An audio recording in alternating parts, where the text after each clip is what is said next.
संत कबीर रोज सत्संग किया करते थे। दूर दूर से लोग उनकी बात सुनने आते थे। एक दिन सत्संग खत्म होने पर एक आदमी बैठा ही रहा। कबीर ने इसका कारण पूछा तो वह बोला, मुझे आपसे कुछ पूछना है। मैं ग्रस्त हूँ, घर में सभी लोगों से मेरा झगड़ा होता रहता है।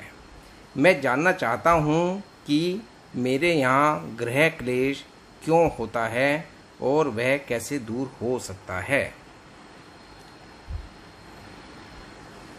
संत कबीर जी थोड़ी देर चुप रहे। फिर उन्होंने अपनी पत्नी से कहा, लालटेन जलाकर लाओ। कबीर जी की पत्नी लालटेन जलाकर ले आई। वह आदमी भौचक्का सा देखता रहा। सोचने लगा, इतनी दोपहर में कबीर ने लालटेन क्यों मंगवाई। थोड़ी देर बाद संत कबीर जी बोले, कुछ मीठा दे जाना। इस बार उनकी पत्नी मीठे की बजाय नमकीन देकर चली गई।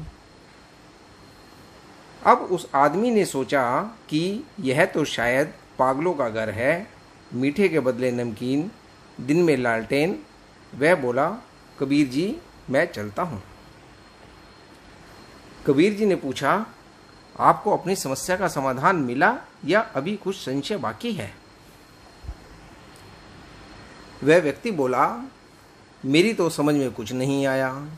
कबीर जी ने कहा, जैसे मैंने लालटेन मंगवाई तो मेरी घरवाली कह सकती थी कि तुम क्या सठिया गए हो, इतनी दोपहर में लालटेन की क्या जरूरत।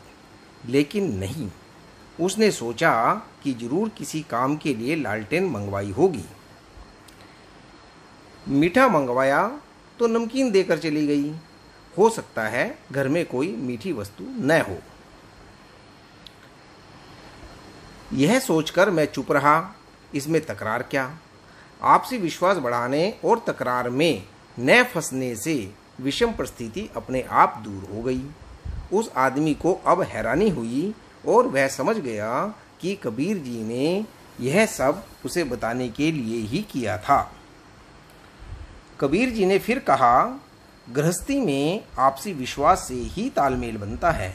आदमी से गलती हो तो औरत संभाल ले, और औरत से कोई त्रुटि हो जाए तो पति उसे नज़रअंदाज कर दे। यही गृहस्थी का मूल मंत्र है।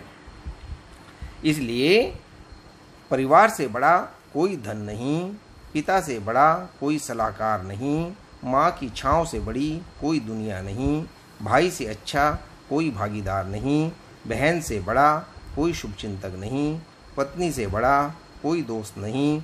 इसलिए परिवार के बिना जीवन नहीं। परिवार को सुखी रखिए।